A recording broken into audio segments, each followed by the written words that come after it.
Hello बच्चों, तो आज हम पढ़ने जा रहे हैं केमिस्ट्री का क्लास 11th का first chapter some basic concept of chemistry. Exam आ रहे हैं, क्लियर होगा तो दिक्कत की क्या बात है। जहां आपके साथ है तो मैं आपको यहाँ डेली नया चैप्टर पढ़ाऊंगा और जो पढ़ाऊंगा उससे बाहर पेपर में आ ही नहीं सकता। आप इसे पढ़ लीजिए, सफिशियंट है पेपर के लिए। चलिए शुरू करते हैं पहले चैप्टर से, some basic concept of chemistry. तो भाई बेसिक कॉन्सेप्ट की बातें कर रहे हैं, बेसिक बातें तो आएंगी ही आएंगी। पहला टॉपिक अपना एलिमेंट क्या होता है, कंपाउंड क्या होता है और मिक्सचर क्या होता है। एलिमेंट वो होता है जिसमें सिर्फ एक तरह के एटम होते हैं, उसी का नाम है एलिमेंट। कंपाउंड दो या दो से ज्यादा तरह के एलिमेंट या एटम आपस में मिक्स होते हैं बट इन फिक्स रेशियो, उसका नाम क्या होगा, कंपाउंड। और मिक्सचर जैसे मर्जी मिला दो दो सब्सटेंस को इन एनी रेशियो, उसका नाम क्या होगा, मिक्सचर। एग्जाम्पल की बात करें, अब हमारे ने लिखा कार्बन, क्या लिखा बेटा, कार्बन। कार्बन क्या हुआ, एक एलिमेंट। आपने लिखा CO2, अब CO2 में यहाँ पर दो एटम हो गए, एक कार्बन हो गया और एक ऑक्सीजन हो गया, तो ये क्या हो गया, एक कंपाउंड। और मिक्सचर क्या हुआ, water plus sugar, water plus salt. जब दो चीजों को मिलाओगे और फिजिकल प्रॉपर्टी उनकी रिटेन रहेगी, केमिकल प्रॉपर्टी उनकी रिटेन रहेगी, कोई चेंज नहीं आएगा, तो उसका नाम होगा मिक्सचर। अगर प्रॉपर्टी रिटेन नहीं करता है, एक नया सब्सटेंस बनता है नई प्रॉपर्टी के साथ, तो उसका नाम होता है कंपाउंड। क्या कंपाउंड को सेपरेट कर सकते हैं हम जिससे वो मिलकर बना है, यस कर सकते हैं बाय केमिकल मेथड। क्या मिक्सचर को सेपरेट कर सकते हैं, yes by physical method like distillation, boiling, freezing, इनसे सेपरेट कर सकते हैं। इसके बाद आता है हमारे पास अगला टॉपिक, एटम क्या होता है। Atom is the smallest particle जिसका कोई इंडिपेंडेंट एग्जिस्टेंस नहीं है, एटम अकेला नहीं मिलता। एटम हमेशा कंबाइंड फॉर्म में मिलता है, चाहे वो मॉलिक्यूल के रूप में मिले, कंपाउंड के रूप में मिले, बट अकेला नहीं मिलता। एटम को रिप्रेजेंट कैसे करते हैं, किसी भी एटम को रिप्रेजेंट करने का तरीका है उसका सिंबल, जैसे कार्बन का सिंबल C, यहां पर लिखते हैं हम A और यहां पर लिखते हैं Z।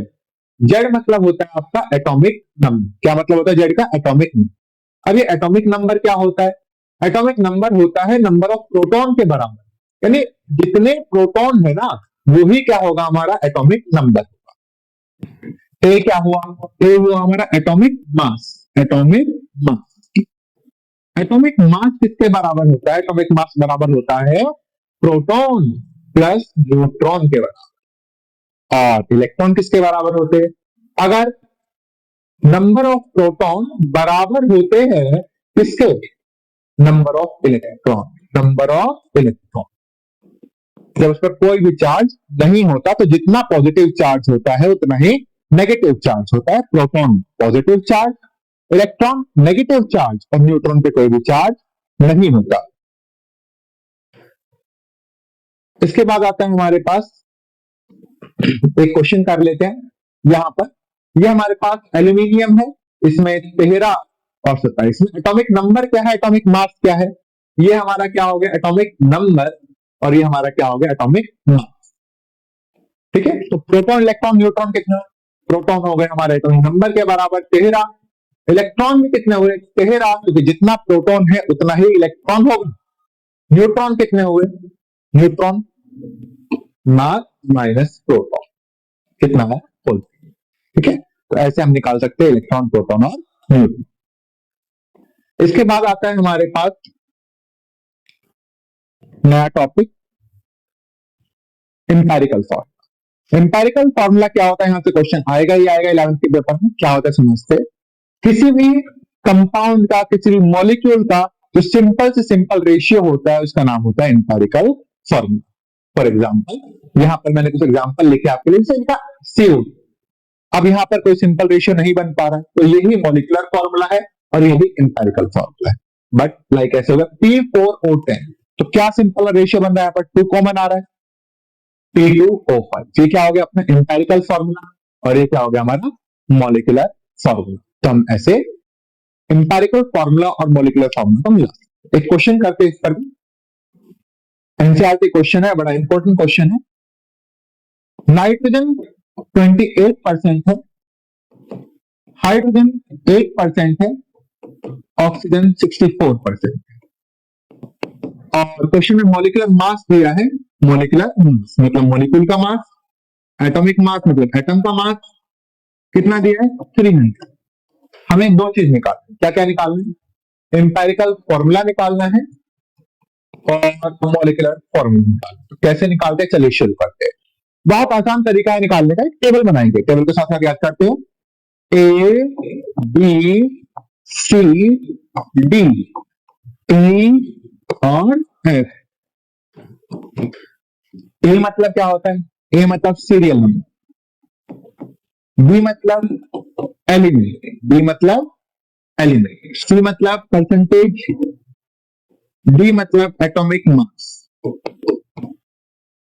ई मतलब सिंपल रेशियो। कैसे निकालेंगे, अगर आप सी को डी से भाग दे देंगे ना तो बाहर निकलेगा ई, और एफ कैसे निकालेंगे, ई को ई मिनिमम से भाग दे दीजिए, ई मिनिमम मतलब जो सबसे कम है उससे भाग दे देंगे तो अपना निकलेगा क्या, क्या निकलेगा एफ। एफ क्या हुआ, सिंपलेस्ट रेशियो। तो यहां पर कितने जन है, 1 2 3, नाइट्रोजन है, हाइड्रोजन है और ऑक्सीजन। नाइट्रोजन कितना परसेंट है 28, हाइड्रोजन 8, ऑक्सीजन 64। कुछ भी नहीं किया, जो क्वेश्चन दिया है वैल्यू यहां पुट कर दी है। एटॉमिक मास 1 से लेके 20 एटॉमिक नंबर तक हमें मास याद होना चाहिए। नाइट्रोजन का मास 14, हाइड्रोजन का 1, ऑक्सीजन का 16। सी को डी से भाग करना है, 2 आ गया, 8 4। सबसे कम कौन है इनमें से, तो क्या आया 1 4 2। तो हमारा इंपेरिकल फॉर्मूला किसके बराबर आ गया, हमारा इंपेरिकल फॉर्मूला बराबर आया कितनी बार, एन है 1 बार, एच कितनी बार है 4 बार, ओ कितनी बार है 2 बार। तो ये क्या हो गया हमारा इंपेरिकल फॉर्मूला। तो ऐसे निकालेंगे आप इंपेरिकल फॉर्मूला। दोबारा बोलिए, इंपेरिकल फॉर्मूला क्या होता है, सिंपलेस्ट रेशियो। किसका सिंपलेस्ट रेशियो, मॉलिक्यूलर फॉर्मूला का सिंपलेस्ट रेशियो ही क्या कहते हैं, इंपेरिकल फॉर्मूला। इसके बाद निकालना है हमें मॉलिक्यूलर फॉर्मूला। तो मॉलिक्यूलर फॉर्मूला कैसे निकालेंगे, इसका तरीका तो बहुत आसान। कैसे, आपको एन निकालना पड़ेगा। एन क्या होता है, एन मतलब कोई भी नेचुरल नंबर। कैसे निकालेंगे, मॉलिक्यूलर मास अपॉन में इंपेरिकल मास, मॉलिक्यूलर मास अपॉन में इंपेरिकल मास। ठीक है जी, आगे बताओ मॉलिक्यूलर मास कहां से गिवन होगा, क्वेश्चन में दिया तो है आपको मॉलिक्यूलर मास कितना है, मॉलिक्यूलर मास है 300। और इंपेरिकल मास कहां से आएगा, जैसे एटम का मास एटॉमिक मास, मॉलिक्यूल का मास मॉलिक्यूलर मास, इसी प्रकार इंपेरिकल फॉर्मूला का मास क्या हुआ अपना इंपेरिकल मास। कितना आया 14 प्लस 4 प्लस 32, 300/50, 6 एन आ गया 6, एन इंटू इंपेरिकल फॉर्मूला बराबर मॉलिक्यूलर फॉर्मूला, 6 इंटू NH4O। क्या फॉर्मूला आ गया, अब तो सब कर लेंगे, एन आया 6, एच आया 24, ओ आया 12। ठीक है, क्लियर। आते हैं अगले टॉपिक पर। अगला टॉपिक है हमारा मोल। मोल क्या होता है, मोल क्या होता है, मोल का मतलब होता है क्वांटिटी। कितनी क्वांटिटी, 6.022 इंटू 10⁻23 आइटम्स। ऐसा हम बोलते हैं 1 किलो सेब लेके आए। तो इसी प्रकार जब हम बोलेंगे 1 मोल तो हम कितने सेब लेंगे, 6.022 इंटू 10⁻23। इस क्वांटिटी का नाम ही क्या है, मोल। अब मोल निकालते कैसे हैं, तो मोल हुआ क्या, मोल सिर्फ एक क्वांटिटी और कुछ भी नहीं, उससे बढ़ के एक क्वांटिटी। कितनी क्वांटिटी, 6.022 इंटू 10⁻23 एटम पार्टिकल्स। मोल निकाले कैसे, मोल निकालने के 3 फॉर्मूले। Number 1 given mass by molar mass, given mass by molar मास। यहां पर गिवन मास अपना ग्राम में होना चाहिए, नहीं है तो चेंज कर लेंगे, given mass by molar mass. दूसरा formula given volume, given volume अगर ये लीटर में है तो 22.4 लीटर एट STP। तीसरा फॉर्मूला गिवन पार्टिकल अपॉन में 6.022 into 10 की पावर 23। तो मोल निकालने के हमारे पास सिर्फ टोटल 3 ही फॉर्मूले, क्या क्या? पहला, गिवन मास बाय मोलर मास, जो सबसे ज्यादा यूज होता है। दूसरा, गिवन वॉल्यूम अपॉन में 22.4 लीटर। और तीसरा, गिवन पार्टिकल अपॉन में एवोगैड्रो नंबर। इसको एवोगैड्रो नंबर कहते हैं, डिनोटेड बाय Na। ठीक है, तो मोल। अब मोल के बाद आते हैं हम, मोल कॉन्सेप्ट क्या होता है। बहुत इंपॉर्टेंट टॉपिक है बच्चे, बहुत डरते हैं इस टॉपिक से। सिंपल सा टॉपिक है बेटा, कुछ भी नहीं करना होता है। मैं 3-4 चीजें याद रखनी है, क्वेश्चन कराता हूं, समझाता हूं क्या होता है। धीरे धीरे सब चीजें क्लियर हो जाएंगी। एग्जाम अभी दूर है, आप आज से ही पढ़ना शुरू करेंगे, वीडियो देखेंगे, आपको कोई भी परेशानी नहीं हो। तो भाई मोल कॉन्सेप्ट कैसे निकालते हैं, बड़े आराम से हम चल रहे हैं। फिर भी अगर किसी को कोई डाउट हो, किसी को कुछ दिक्कत हो, आप कमेंट बॉक्स में बता सकते हैं क्या दिक्कत है क्या नहीं। मोल कॉन्सेप्ट, अगर मुझे मोल्स निकाल लिए, मैंने मोल्स कैसे निकाले भाई? मोल्स निकाल लिए मैंने कैसे? Given mass by molar mass, given particle upon Avogadro number, या गिवन वॉल्यूम अपॉन 22.4 लीटर। तो मोल्स निकालने के बाद अगर मुझे मॉलिक्यूल्स निकालने हैं, क्या निकालने हैं? मॉलिक्यूल्स निकालने हैं, तो कैसे निकालें? एन गुणा में एन। अब यहाँ एन कौन हो गया? एन हो गए मोल्स, और एन बताया था आपको कौन होता है? एवोगैड्रो। एवोगैड्रो। अगर एटम्स निकालने हैं तो एटम्स कैसे निकालेंगे? एन गुणा में एन गुणा में एटॉमिसिटी। अब ये एटॉमिसिटी क्या होता है जी? एटॉमिसिटी तो बता दो। एटॉमिसिटी होता है number of atom, number of atom in molecule. एक मॉलिक्यूल में कितने एटम है, उसी का नाम है एटॉमिसिटी। जैसे CO2, कितने एटम से मिलकर ना? 3 एटम, 1 कार्बन और 2 ऑक्सीजन। वॉल्यूम निकालना है तो n गुणा में 22.4। इलेक्ट्रॉन निकालना है n गुणा में Na गुणा में इलेक्ट्रॉन। प्रोटॉन निकालना है n गुणा में Na गुणा में प्रोटॉन। और न्यूट्रॉन निकालना है तो n गुणा में Na गुणा में न्यूट्रॉन। ऐसे हम निकालेंगे, ठीक है। तो दोबारा से, मोल कॉन्सेप्ट बहुत आसान टॉपिक है। मोल कॉन्सेप्ट में आपको दोनों तरह के क्वेश्चन मिलेंगे, नीट में भी मिलेंगे, जेई में भी मिलेंगे, 11th क्लास में मिलेंगे। पहला क्वेश्चन, किसमें ज्यादा एटम है, किसमें ज्यादा मॉलिक्यूल है। और अगर सब्जेक्टिव क्वेश्चन होता है, how many atoms, how many molecules are there in. तो पहला क्वेश्चन हम करते हैं। हमारे पास ये दिया है अपने को 8 ग्राम CH4, 8 ग्राम CH4।